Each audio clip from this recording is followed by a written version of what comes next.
producción de energía en un país es algo primordial para las diferentes actividades que éste posee, tanto económicas como sociales.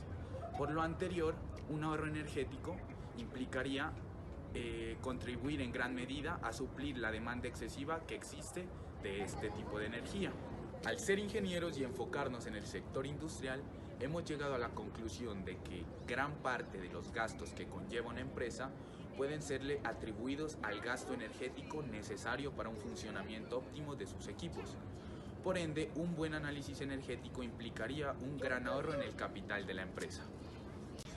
Siguiendo esta línea, ahora les pondré en contexto acerca del proyecto en el que hemos venido desarrollando. Para el ya mencionado, se realizó un estudio con el fin de conocer el comportamiento energético que desarrolla una solución a diferentes concentraciones de almidón de papa usando agitadores de diferentes dimensiones y mediante el uso de correlaciones y modelos matemáticos definir el agitador más conveniente para un mayor ahorro energético. Para un desarrollo favorable de este proyecto fue necesario tener en cuenta factores como la viscosidad y densidad del líquido, longitud y diámetro del agitador y la velocidad a la cual el líquido está siendo rotado. A continuación se darán a conocer los fines por los cuales se desarrolló este proyecto. El objetivo que tiene esta práctica es el estudio del comportamiento de la potencia de un sistema de agitación mecánica con el fin de elegir el agitador que permita el mayor ahorro de energía posible.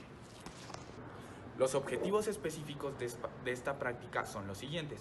Primero, estudiar el comportamiento energético en un sistema de 2 cilindros concéntricos a través de un viscosímetro de probe.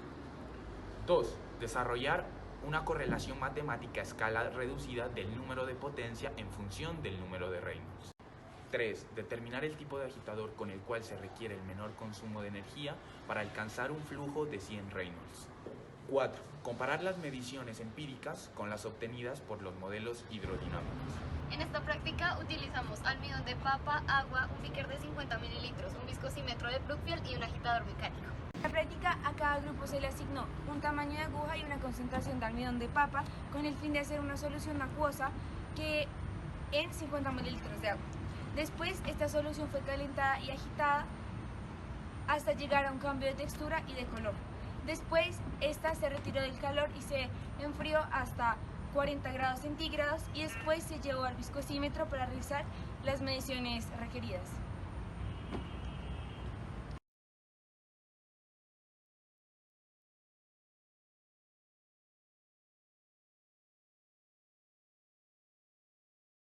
A continuación, se evaluó la relación que existe entre los números adimensionales número de potencia y Reynolds.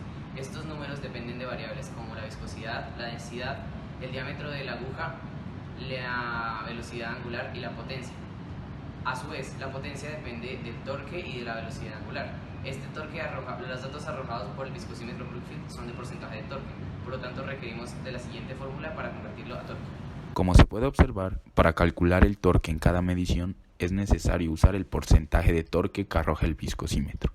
Este porcentaje de torque se multiplica por un valor constante dado en el proyecto y se lo divide entre 100. Así se obtiene el torque para cada medición.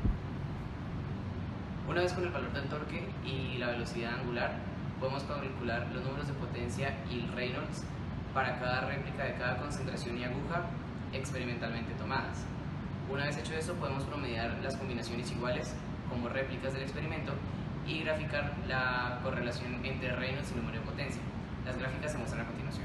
Ahora se necesitó calcular el número de potencia y el número de Reynolds teniendo en cuenta sus parámetros, esto para cada medición.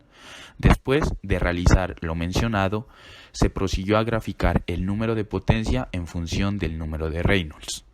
Como se puede observar, esta es la gráfica. Al analizarla, nos damos cuenta que a medida que el número de Reynolds aumenta, el número de potencia disminuye.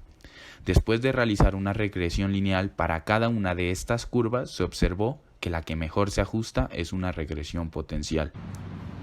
Como vemos, tiene una relación exponencial decreciente, por lo cual decidimos realizar un tratamiento matemático a través del logaritmo natural para evaluar cuál sería la regresión lineal que podría describir los factores que modifiquen estas dos variables. Una vez calculados los logaritmos naturales, podemos obtener la siguiente gráfica. Después de realizar la gráfica del logaritmo natural del número de potencia versus el logaritmo natural del número de Reynolds, con el fin de obtener una regresión lineal para cada una de las agujas y concentraciones, es posible determinar qué aguja presentará un menor número de potencia y por ende un menor consumo de energía. Mediante el siguiente tratamiento matemático podemos encontrar las constantes A y B que van a describir la regresión exponencial de número de potencia y Reynolds.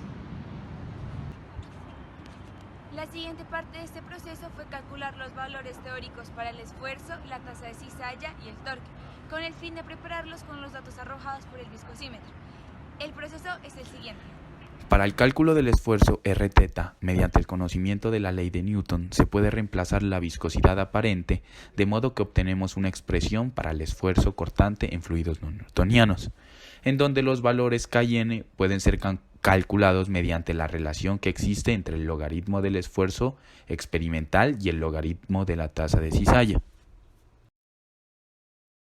Ahora, utilizando la componente θ de la ecuación de movimiento para coordenadas cilíndricas y las condiciones de frontera explicadas en el proyecto, se puede calcular el siguiente perfil de velocidad, en donde m es la razón entre el radio de la aguja y el radio del contenedor cilíndrico del viscosímetro. Una vez hallado el perfil de velocidad, es posible encontrar un valor teórico para la tasa de cizalla, derivando la ecuación previamente encontrada bajo la definición de tasa de cizalla para coordenadas cilíndricas. Esta expresión puede ser evaluada en R igual radio de la aguja y de este modo evaluar la tasa de cizalla teórica a diferentes tamaños de aguja y diferentes velocidades angulares. Después de haber obtenido una expresión para calcular el esfuerzo cortante teórico, podemos integrar esta ecuación y multiplicarla por R con respecto a un diferencial de área, de modo que obtenemos una expresión para el torque en Z aplicado sobre la aguja. En esta fórmula, H es la altura de la aguja cilíndrica del viscosímetro. Para el cálculo de Reynolds en términos del diámetro y la velocidad angular se tiene lo siguiente. El número de Reynolds se define como la relación entre las fuerzas inerciales y las fuerzas viscosas, y se puede calcular como el producto entre la densidad, el diámetro y la velocidad sobre la viscosidad del líquido.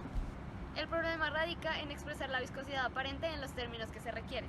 Para ello la escribimos como: para la viscosidad aparente fue necesario el uso de la ecuación de la ley de potencias de Oswald, en la cual K y N pueden ser calculadas mediante la relación que existe entre el logaritmo del esfuerzo experimental y el logaritmo de la tasa de cizalla. Ahora tendríamos una nueva incógnita, la tasa de cizalla. Sin embargo, luego de desarrollar el experimento de manera teórica haciendo uso de las ecuaciones de variación, podemos plantear una nueva expresión para expresar la tasa de cizalla, de la siguiente manera. Por lo tanto, reemplazando lo anterior en la ecuación inicial, se llega a... Tras obtener todas las componentes del número de Reynolds en términos del diámetro y la velocidad angular, es posible reemplazar en la ecuación madre todos estos valores, obteniendo una ecuación para el cálculo de un número de Reynolds para cualquier velocidad angular y diámetro de aguja.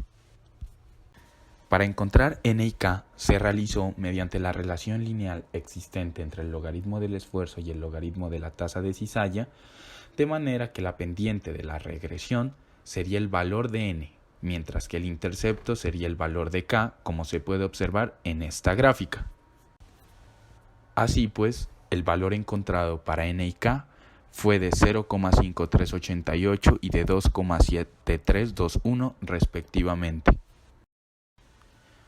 A continuación, se compararon los valores de esfuerzo, torque, cizalla y Reynolds obtenidos mediante modelos hidrodinámicos y los obtenidos experimentalmente por el viscosímetro.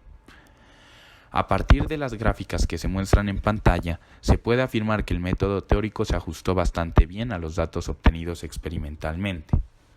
El promedio del error obtenido para cada una de las medidas se presenta a continuación. De este análisis fue posible determinar que la aguja con la cual se obtenía un menor consumo de energía era la SC429, Así, se pudo asociar que el hecho de que la aguja contribuyese a un menor consumo de energía estaba relacionado con el diámetro de esta, que era de 7,6 milímetros, debido a que al tener una menor área superficial en contacto con el fluido, esta requería menor energía para realizar el movimiento de rotación de la aguja a comparación de las otras dos agujas que tenían un mayor diámetro y por lo tanto el sistema necesitaba hacer un mayor trabajo para su rotación. Luego del estudio realizado llegamos a varias conclusiones. La primera de ellas es que la correlación entre el número de Reynolds y el número de potencia sigue una regresión potencial. Gracias a ella y utilizando los datos experimentales pudimos calcular la cantidad de energía consumida por el sistema. Por otra parte, teniendo en cuenta la correlación de Reynolds y el número de potencia, se encontró que la concentración no afecta significativamente la energía consumida, mientras que el tamaño de la aguja sí la afecta. Teniendo en cuenta esto, se encontró que la aguja que consume menor energía es la SC429. Con este experimento se pudo observar que las ecuaciones de variación y los modelos hidrodinámicos teóricos son muy efectivos a la hora de describir el comportamiento de los fluidos en la vida real. Esto debido a que el comportamiento teórico tiene aproximadamente un 8% de error hacia el comportamiento experimental de la tasa de cizalla, el esfuerzo, el torque y el número de Reynolds. De esta manera es posible saber que para el régimen laminar existen herramientas matemáticas para predecir el comportamiento de fluidos.